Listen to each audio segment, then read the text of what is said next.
নমস্কাৰ, মই জয় কৃষ্ণ চৌধুৰী। মই বডোলেণ্ড মিডিয়া এছ'চিয়েশ্যনৰ প্ৰেচিডেণ্ট আছিলোঁ। আচলতে মোৰ এটা ইউৰোলজিৰ প্ৰব্লেম এটা হৈ আছিল। ইউৰিন প্ৰব্লেমটো মই ভাল পোৱা নাছিলোঁ। যোৱাকালি ইয়াত যোগা এটা প্ৰগ্ৰাম পাতিছিল। সেই প্ৰগ্ৰামত মই আমাৰ ইয়াৰ ডক্টৰ অৰূপ কুমাৰ নাথ ডাঙৰীয়াক এটা সন্মান যাচিব আহিছিলোঁ। আৰু যিটো প্ৰব্লেমত মই ভুগি আছিলোঁ, সেই প্ৰব্লেমটোৰ কাৰণে মই ইয়াত আহিছিলোঁ।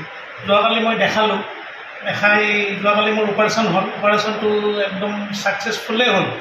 মই যিমানখিনি ভয় আছিল, শংকা আছিল, বহুত কিবা কিবি হ'ব বুলি, তথাপি সেইখিনি একো হোৱা নাই, ভালদৰে মই হৈ গ'ল।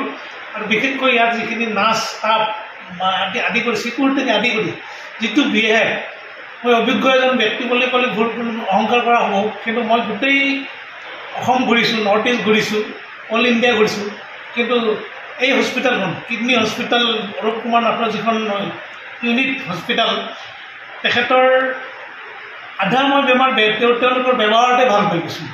আৰু বাকী ক'বই নালাগে, ডক্টৰকে নাৰ্ছকে আদি কৰি সকলোকে মই ধন্যবাদ জনাইছোঁ। বিশেষকৈ সাধাৰণ চিকিউৰিটি এজন যিটো ব্যৱহাৰ নহয়, সঁচাকৈ ভাল লাগে। মই নিজকে অলপ আৱেগিক হৈছোঁ, ভাল লাগিছে আৰু